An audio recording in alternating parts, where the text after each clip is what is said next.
Hey, I'm Taylor Dorsett, and this is the Professional Technical Interviewee. Technical interviews are hard, and every company does them differently. On this show, I interview engineering leaders to see what they look for in technical candidates, and then they perform a real technical interview with me. I hope you enjoy. Well, we are back. Great. Welcome back, us. Yes. Joe, the ball's in your court. It's time for the technical portion. You sent me a question ahead of time, but I am at your mercy. So I would love to get started. Sure. Yeah. So this is it's a purely code writing question, but overall, it's one of those sort of questions where we're going to kind of start with a simple case and maybe add some new rules and hopefully see how you work with increasing complexity on things. The basis of it is bowling. Do you know the rules to bowling generally? Sure. Scoring of bowling specifically. Yeah, you get two. Basically, you get a point for each pin. If you get a spare, it adds it to the last frame. The second side of the last frame, roughly. Yeah. Don't worry too much about that yet. But yeah, if you generally get there are 10 frames. You kind of go through each frame, get as many as you can. So we're gonna build a method or whatever. We could build a class or whatever you want that's going to take in an array of the rolls that a player makes, and we're going to return the final score. So we'll start with something fairly simple, and then we'll just kind of keep layering on more complexity.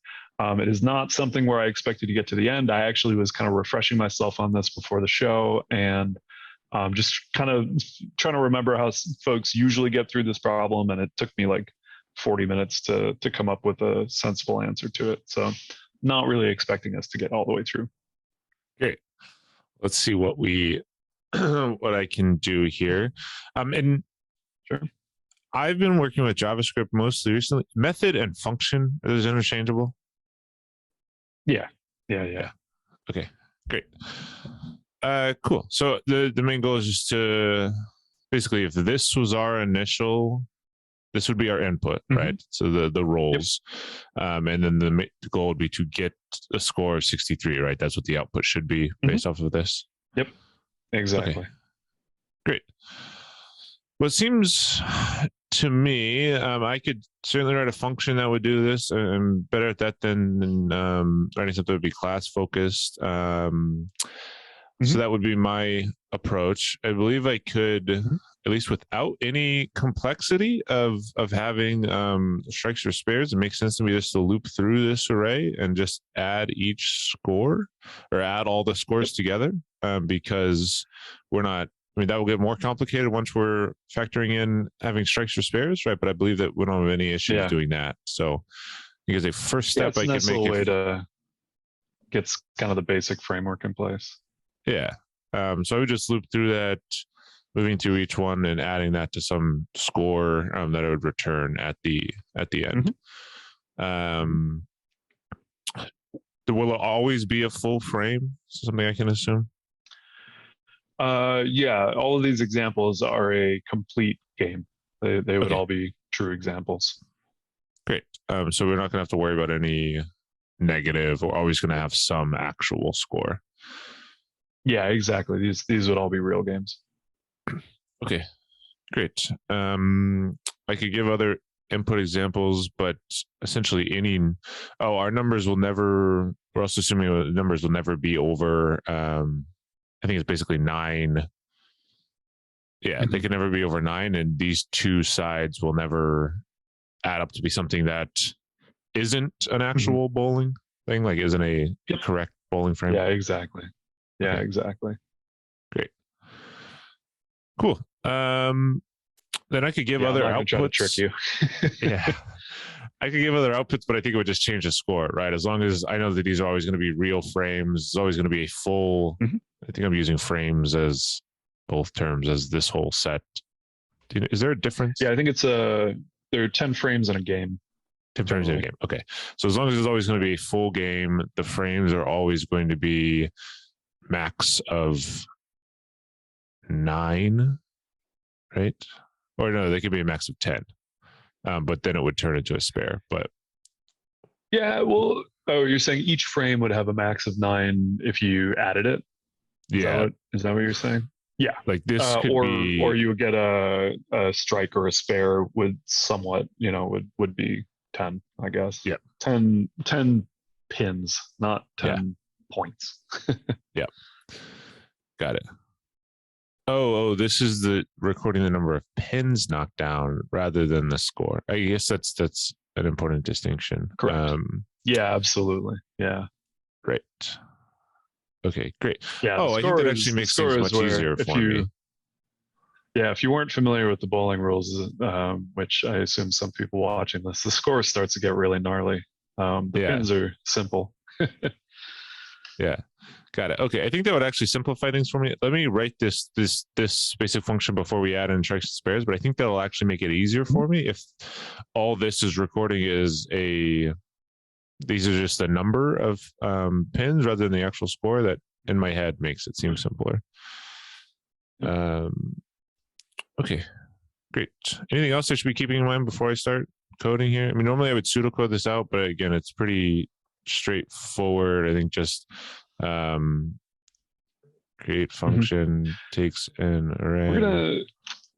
The thing I would definitely keep track of is as we get more complicated, you're probably going to run into a situation where the sort of naive case starts to fall over. The complexity kind of spirals out of control. So at that point, makes sense to sort of evaluate how you're approaching it.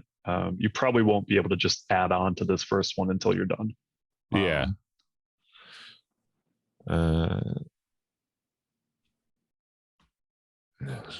would be my pseudocoding, right? Right. Basically, once we've got anything, at the very least, there's going to be some type of if checks, right, rather than just adding. Yeah. Let me get this in place, and then my brain can comfortably move on to thinking about that. Let's get a win under our belt with the simple version. Then we'll worry about the more complicated ones. Yes. Great. Is it okay if I use JavaScript? Yeah, absolutely. Okay. I will be of less help. I don't write a ton of JavaScript, but I've got some. I could probably do it in Ruby, but I would just have 19 syntax errors. Yeah, no, let's use what you're comfortable with. So here I'm just making my for loop, which will run the length of our array, and then we'll increment that loop each time, and then we'll set our score to be plus equals input array index. The only thing I'm not entirely sure of is the way that I think this should work. The way that this loop is, or these arrays are set up. I don't think this space will have any issue. If it does, I can splice it out. No, it's a flat array, so it's grouped so that it's a little bit easier to read that each frame there. But yeah, it's the same as any normal flat array. Okay, so I'm expecting a result on this.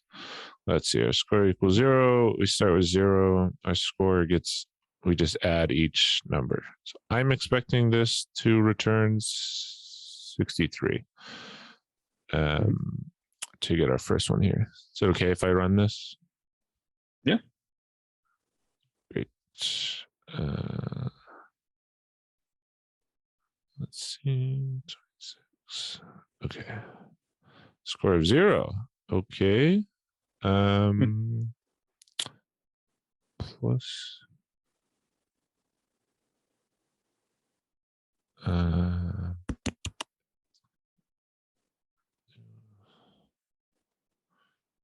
functionally those are the same, but Yeah.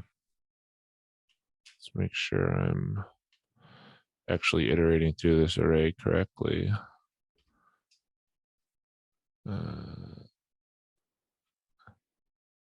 Like I think I would be. Oh, maybe if I make this an array, it'll actually work. There we go. I think that. Okay. Yeah. So Cool. log it all the Way way better. through. Piece Great. of cake, right? Okay, so that would be if there's a normal frame, no strikes, no spares. Any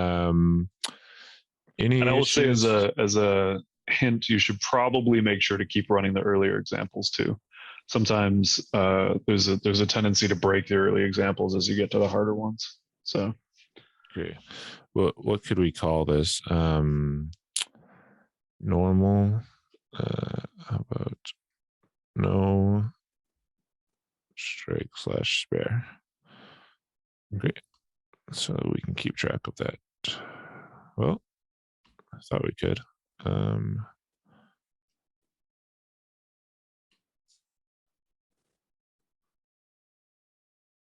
There we go. or we have to interpolate it or something. There we go. Yeah. Hey, It just had to be outside of the function call itself in the log statement. Great. Okay. So that's for the base level.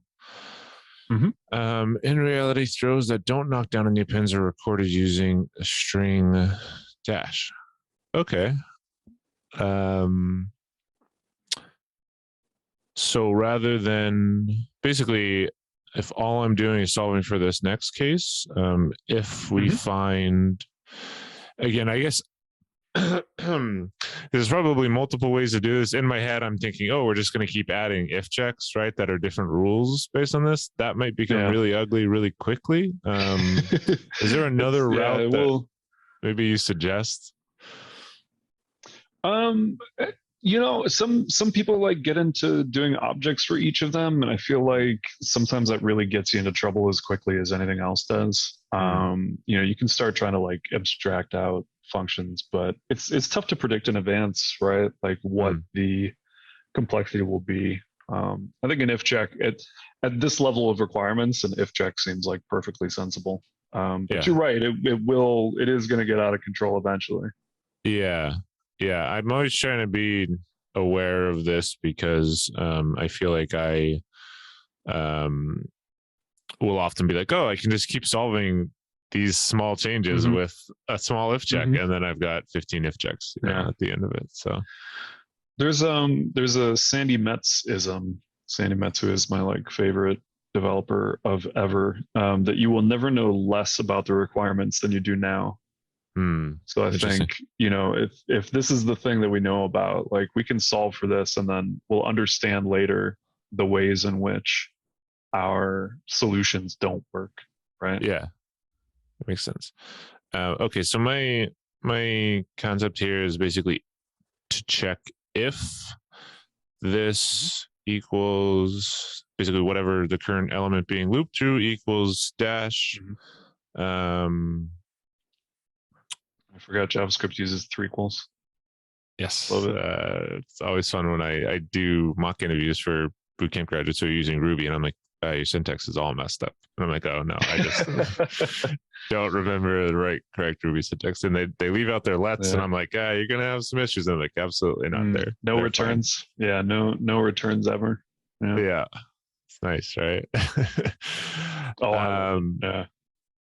Yeah, when I was using it heavily, it made a lot of sense to me. But as soon as I feel like I got away from it for even a couple of weeks, I'm like, that just looks odd to me.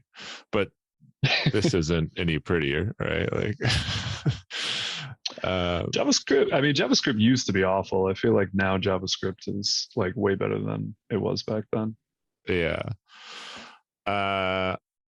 So if this equals dash, I guess I don't actually really want to do anything. I'm trying to think if I need to do anything or just, I could think score equals score. Really, I just want to increment if that equals that, right?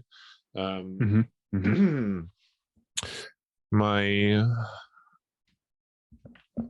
let's I'm just trying to think of if it's going to cause an issue with this one where right, because this one would run they don't want to do anything, right? In this case, like this should work because it will not add anything, right?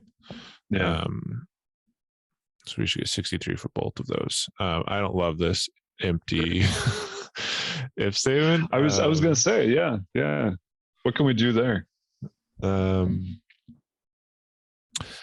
mean, I don't know if it's any better. I mean, to be clearer, I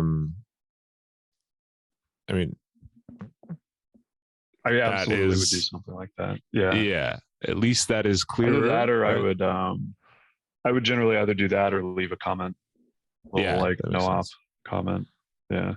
Because you're absolutely right. It's just harder to read and understand the way it is. Or with a blank.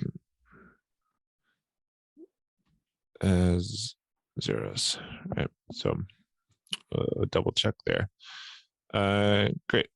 So it still runs correctly with only one complication of if checks. And spares is now where we start to get to maybe something, because spares, even doing scoring in my head with bowling, once we get to spares and strikes, I'm like, oh, I know exactly what the score is going to be. And then a different number pops on the screen and I'm like, do I understand how bowling works? Okay, so spare means you knocked down all remaining pins in your second throw. You get credit for those pins, but also for however many pins you knock down in your next throw. This is probably my average score, 78. Nice. Okay, so I'm not a bowler. This is my very short bowling story. About 8 years ago, I decided I was just going to bowl like a professional bowler and just put an absurd amount of spin on the ball. Oh, with the slide and the spin? Yeah. Yes. Yeah, absolutely. I mean, I kind of shake my hand back and forth after, like they do on ESPN, the 3 times I've seen professional bowling. And I started bowling better. And now it's the only way I know how to bowl. I can't bowl normally. And I bowl over 100 now consistently, but it's very funny looking through, like, wow. And I'm like, no, I'm literally just doing my best impression of a professional bowler, and it works better than whatever I was doing before. I mean, it's fake it till you make it, I guess. Yeah. Okay, so for this 8, we would get an 8. The way we get a strike is you knock down the 2 remaining pins. So this score would be 2 plus 5, right? So functionally, this dash would be 7. Correct. Yeah, it would add 7. That throw is worth 7 points, but it knocked down 2 pins. Yeah. Got it. Okay, so we need to, and again, this is where I think the if checks start to come off the rails. Because I could probably, this is no strikes. This is where even my comments come off the rails. No strikes with spares with dash instead of zeros. Okay.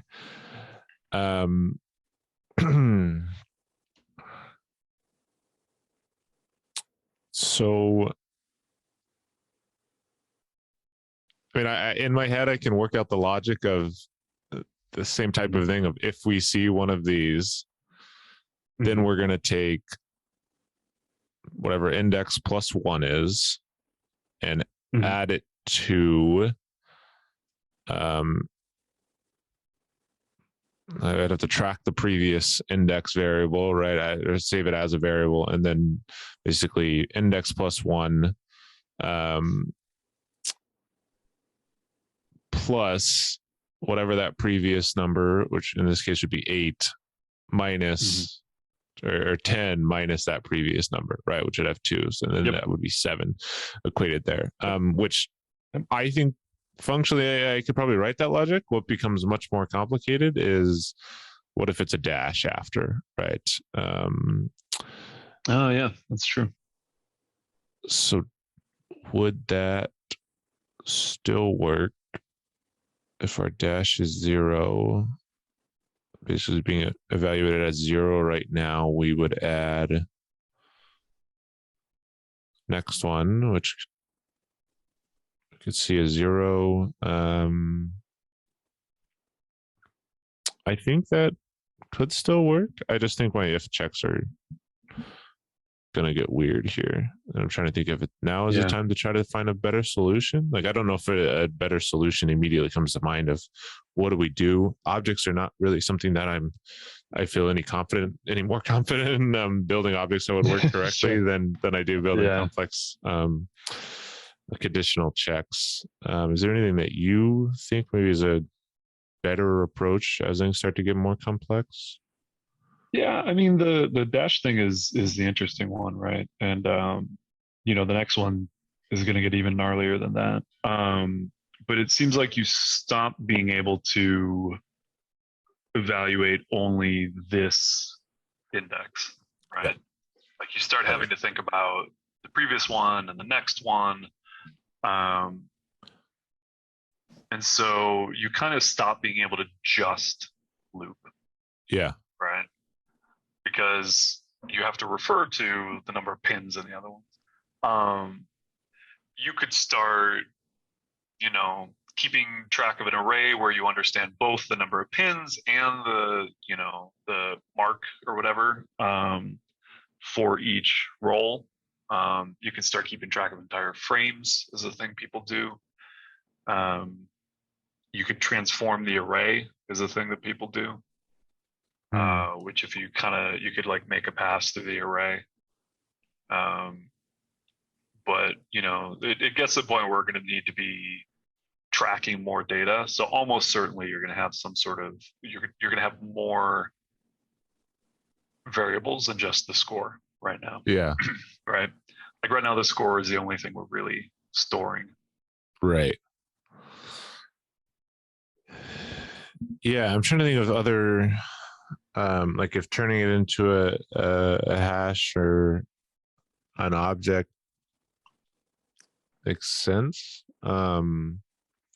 If looping through and putting these all into an object makes sense. A set seems like something that would make sense to me. Like, could we use a set or a queue? I can't remember which one is basically the last in, first out is what I want, right? Or whatever the last one in that we put in, I could reference that one easily. If I need to, once we get a spare or a strike. I don't know. I don't know if that solves your dashes problem. Or I'm not sure how it solves the dashes problem. Yeah, I don't know if it does.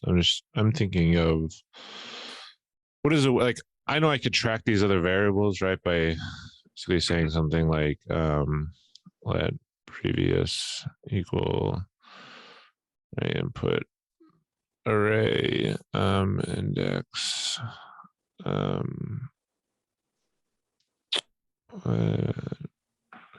I think that will work, right? And next frame previous I guess they're not frames, previous bowl, throw, right? Roll. Yeah, there we go. Throw is great. I think this would work, right? Where I can track these. Okay. And then, but again, I'm just thinking of if checks where like I could track these here, right? To have more data tracked that then I could use to build a better if check. I still don't know if it's trying to think of if there's a different data structure that I would need to use that would make this easier.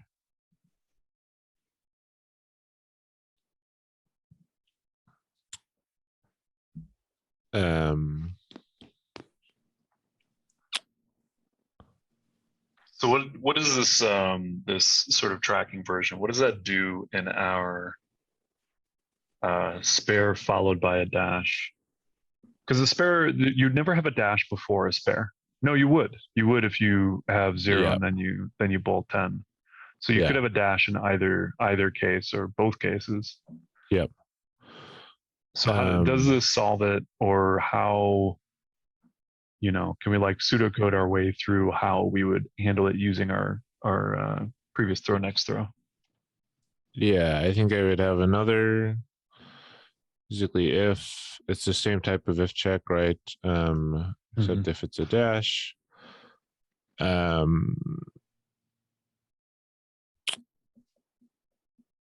Then do something which would need to, I want to take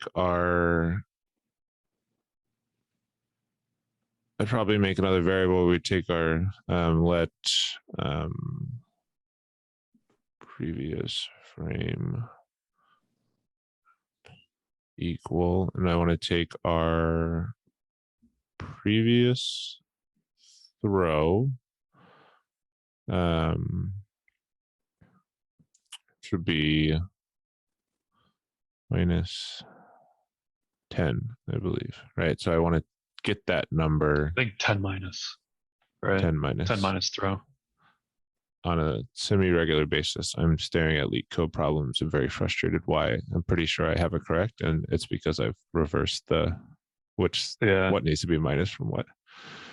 Oh, and off by 1 errors, right? Yeah. That's always the one that murders me. It's when you start console logging like a maniac. So something, I'm trying to work this logic in my head, where we would take the previous throw, right? So I'm trying to get to a case where it's 8. So, here. So our if check's fired because we've hit this, right? So we're going to take our previous throw, which should be this 8. So then we're taking 10 minus that, right? My PEMDAS is not, oops. Here's the thing about that one. I'll say after a long time, nobody else remembers PEMDAS, which means that even if you know that it's correct, you should put those parens because the next person reading this is going to have no idea. Yeah. Even if you do. Parens are free, Yes. That makes sense. I think I err on the side of let me make sure I'm not messing something up. Whenever there's absolutely, me too. Yeah, minus and a plus in a row, and I've got nothing else in between. I'm like, this seems fishy. Or like conditionals when you start stringing ands and ors. I'm like, I'm not smart enough for this. I'm just gonna throw some parens in here. Yeah. Okay, so I believe it would be 8 minus, since we've hit this, we're going to take 8, which would be the previous throw, or 10 minus 8, which would be 2. So we're saying 2 on this side of the equation, plus the next throw, right, which should be whatever is to the right of this one, which would be 5. So that should give us 7, and then score plus equal. I probably want to call it something better than previous frame. But something like that is what I was thinking. That I think the complicated part is how do we work that into also, like, which one of these is more important? Dashes. Yeah. Right.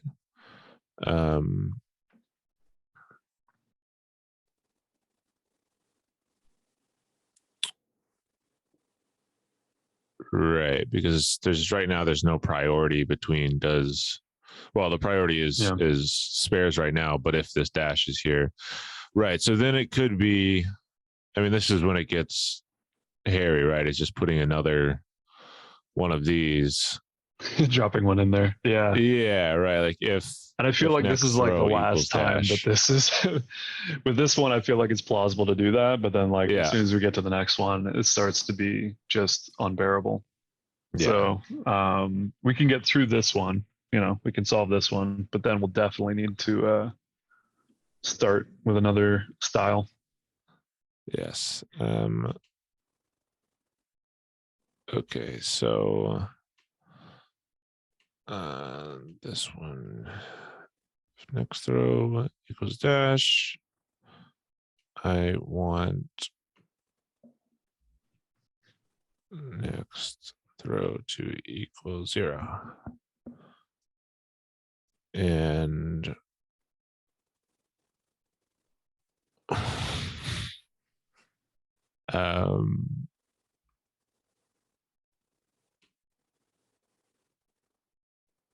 console.log.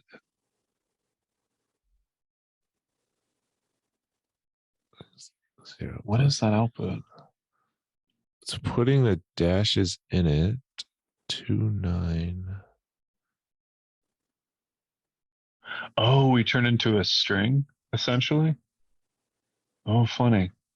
We recast as a string because JavaScript. Right? Wait, Am I wrong? No, maybe I'm wrong. I don't know. Console. 8 plus 8 is 16, 21, 22. So we got as far as the 15448. And then I think we ended up adding the string, right? Yeah, I'm trying to. Okay.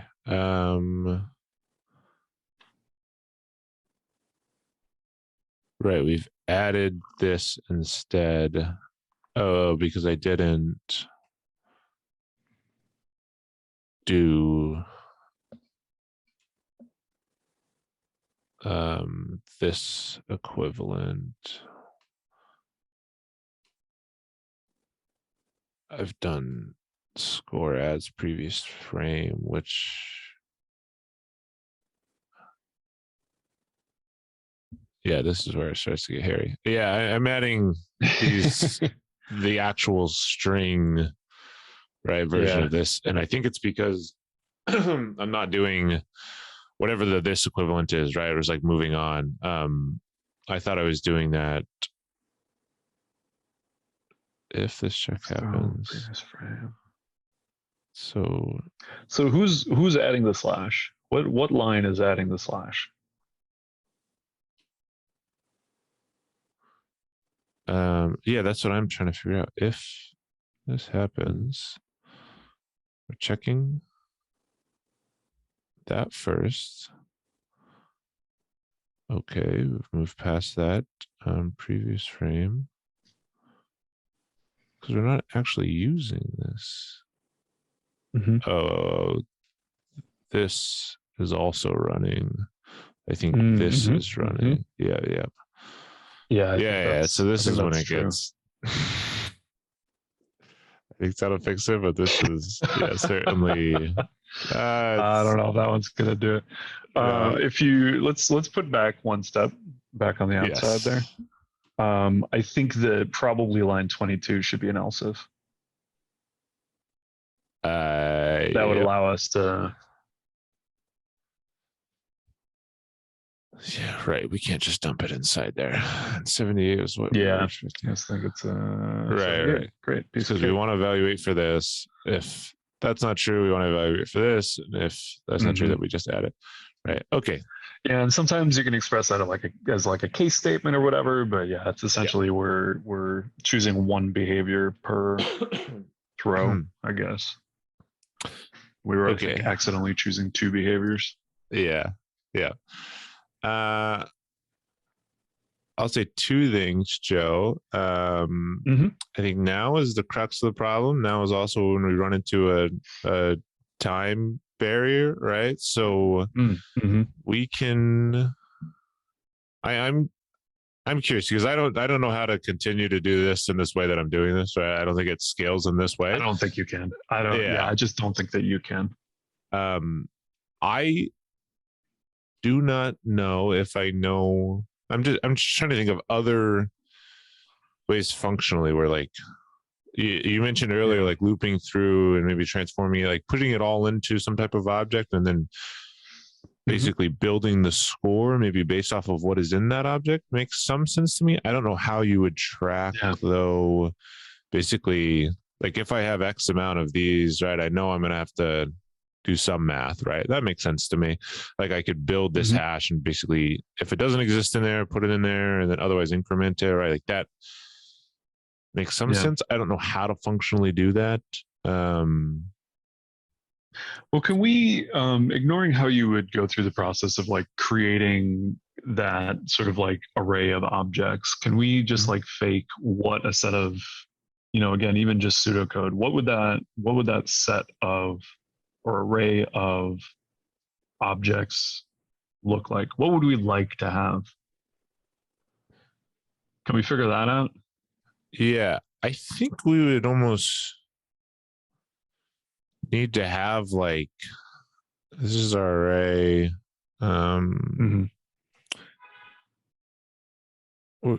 Frame is these, right? So almost like I have frame with whatever our this is trying to work through it in my head, right? But frame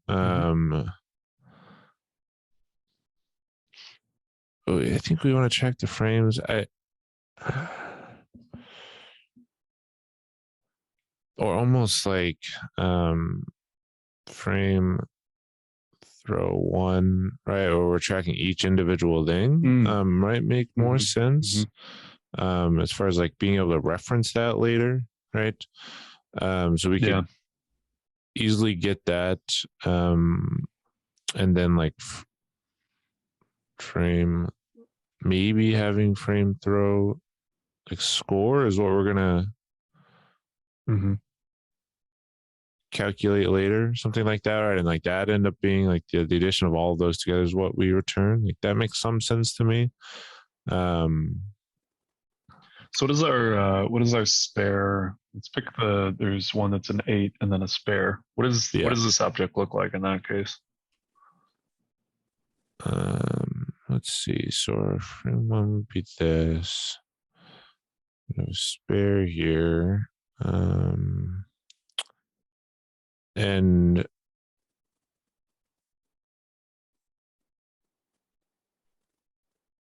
I guess it's easy for me to say we have this, right? Rather than how do we actually build that? But in my head, it would look like whatever it is. I think it was 8 plus 7, right? 14, 15. There we go. Yeah. My PINDAS is bad. My addition apparently is worse. This is not a math quiz. Yeah. The calculus section is later. That's a Google interview, right? It's a different podcast. Linear algebra. Linear algebra interviews.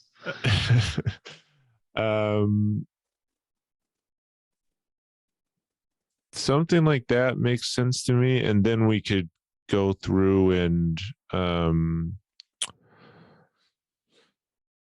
add up the frame throw scores at the end.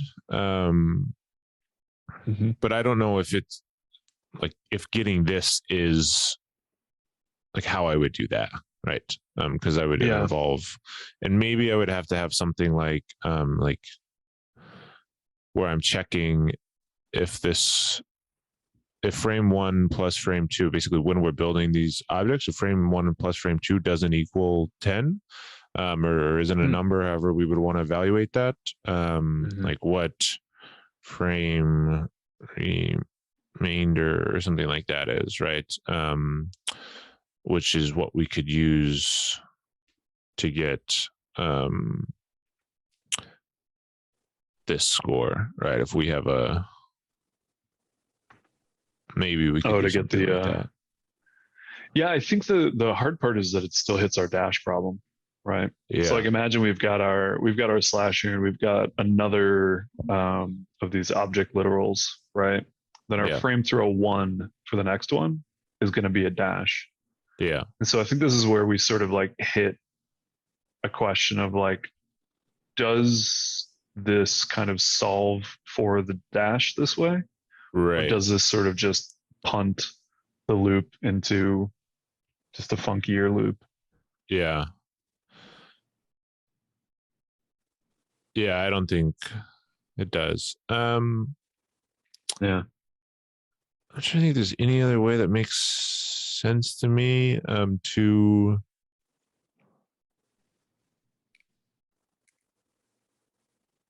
Yeah, I don't know. Yeah, I'm thinking very much in the terms of like if checks still, and I think that's the difficulty is like my mindset trying to get out of that and into like a different data Yeah. structure that makes sense, or even Yeah. how would we add these in a way that would be different than that. I think is difficult for me. I think the a sort of key thing to observe is that Mhm. each throw has sort of the marks, which is what we're kind of struggling with, but it also just has a number of pins, Hmm. right? And so, because I know you're not as um, keyed in on some of the object oriented stuff here, Mhm. I think that a way to think about it is how do I, when I'm scoring it, I want to see the mark because I want to know that, you know, I need to look forward, I need to look back. Mhm. But I also just want to know how many pins are on the one before and the one ahead, right? So a dash is only interesting. Well, a dash is uninteresting anyway, but a slash is only interesting because it looks at the pins before it and the pins after it, Mm. right? That's the only reason a slash is interesting. Yeah. Um, but it is only looking for the pins after it. So, you know, if we could hold on to the fact that a dash is both a dash and a zero, that a slash is both a slash, and in our case, it's also a two, right? Mm. Because it's two pins. Right. I think that's where I don't know where we're cutting on time, but I think that's where if we could look at an object, we would want to try to represent sort of the fact that both of those things are true, that we have both of those things. Yeah, that makes sense. Would we do that? I guess we could. I'm trying to think of the way just functionally to set that up. Like if it's Yeah. dash, yeah, I don't even know how to necessarily how do you even represent that in an object. I mean, maybe this is the last thing of like just how to maybe functionally Mm-hmm. represent that in an object itself. Mm-hmm. Um, yeah, I don't know if I know how to do that. Right, like I in my head, I'm just just put just put two in there somehow, right? But we'd have to figure out how to right deal with that in its own thing. Is there a better way to do that? I mean, you know, along the lines that you're doing, you could make it like a baby array. I'm not sure if that would really be. It's kind of like fake object, but I would say probably the easiest way to do it would just be to have frame throw one, frame throw Mm-hmm. two, probably frame or really yeah frame or pins one and frame pins two, Yeah. right? Oh, that So makes that sense. when I'm eaching through the throws, I find the slash, right? Because I know I Yeah. want to find the slash. But then when I'm trying to, you know, look ahead and look behind, instead of looking for the throw, because I don't want the dash, I'm looking for the pins, Yeah. right? Totally. That makes a lot of sense. I mean, and I think I'm overcomplicating it, right? Like we can just track both of those things. Like Yeah. if this is there, we can figure it What out. happens I think where you went a little bit astray is that like weirdly we don't actually really care about the frames Yeah. until like way at the end. It's Right. really just the throws that we care about. So I think if we were tracking a throw, you probably would have, I imagine, come to a similar conclusion. Yeah. Great. Well, this one's cool. I haven't seen the Yeah. ES before. Like I've seen bowling before. And I was like, no, it's always interesting when someone says, if you've seen this one, I'm like, oh, this will be fun. We'll figure this out. So Well, there's the one I think you mentioned previously, like Fizzbuzz and what's the other? Have you done Make Change? I assume yeah. it's one And there's that a lot of people do. buy and sell stocks, find the first duplicate number, right? There's a kind of a set that I Yeah. think a lot of people are using, right? Which is Yeah. just the most basic question. I like this though, because I think it scales up in complexity in maybe a more natural way than some of those other ones where people are like, great, you solved the problem the easy way. Now do it in this entirely different way, right? Doing the functional recursive style. Come on, man. Right. Don't you know your functional recursive style method calls? Yeah. Right. Which I'd be like, okay, let me remember. Yeah. I worked through Francois Trouble was on a very early episode of the show, and we did it. I think it was Fibonacci or maybe a palindrome. Like, check if it was a palindrome. I was like, great, I got this. And I got through it. And then he goes, great, now let's do it recursively. And I was like, boy. All right. I think we got through it, but it was interesting.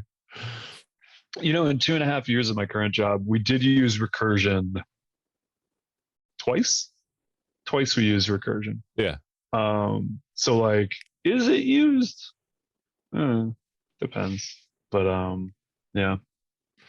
No, I think you were definitely on the right track for that, and like I said, the ifs just become completely untenable.